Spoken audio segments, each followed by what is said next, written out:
আচ্ছা, আমি তোমাকে আজকে কয়েকটা প্রশ্ন করবো, হ্যাঁ? ঠিক আছে। সেটা যদি সঠিক সঠিক উত্তর তুমি দাও তাহলে এই পুরস্কারটা তোমার। ঠিক আছে ম্যাম, ঠিক আছে। ঠিক আছে, আমি বলি, হ্যাঁ, প্রশ্নগুলো। বলো তো, কোন প্রাণীর রক্তের রং সাদা হয়? টিকটিকি ম্যাম। একদম ঠিক বলছো, টিকটিকির রক্তের রং সাদা হয়। এখন আরেকটা বলি, হ্যাঁ? হ্যাঁ। কোন প্রাণীর রক্তের রং সবুজ হয়? গিরগিটি। এটাও সঠিক দিয়েছো, গিরগিটির রক্তের রং সবুজ হয়। তোমাকে এবার আরেকটা প্রশ্ন করব। বলো তো, কোন প্রাণী চোখ দিয়ে নিঃশ্বাস নেয়? হরিণ। হ্যাঁ, হরিণ চোখ দিয়ে নিঃশ্বাস নেয়।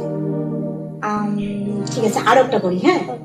এবার বলো তো, কোন প্রাণী জিহ্বা দিয়ে নিঃশ্বাস নেয়? সাপ। এটাও সঠিক, সাপ জিহ্বা দিয়ে নিঃশ্বাস নেয়। এখন এটা লাস্ট, হ্যাঁ? কোন প্রাণী মৃত্যুর পরেও দাঁড়িয়ে থাকে? বাঘ। একদম ঠিক বলছো, বাঘ মৃত্যুর পরেও দাঁড়িয়ে থাকে। তুমি সবগুলোই সঠিক অ্যান্সার দিয়েছো, সঠিক উত্তর দিয়েছো। এই যে নাও তোমার গিফট। বন্ধুরা, তোমরা যদি আমার মতো ভালো করে পড়াশোনা করো তাহলে তোমরা ম্যামের কাছে এই দেখো এই গিফটগুলো পাবে।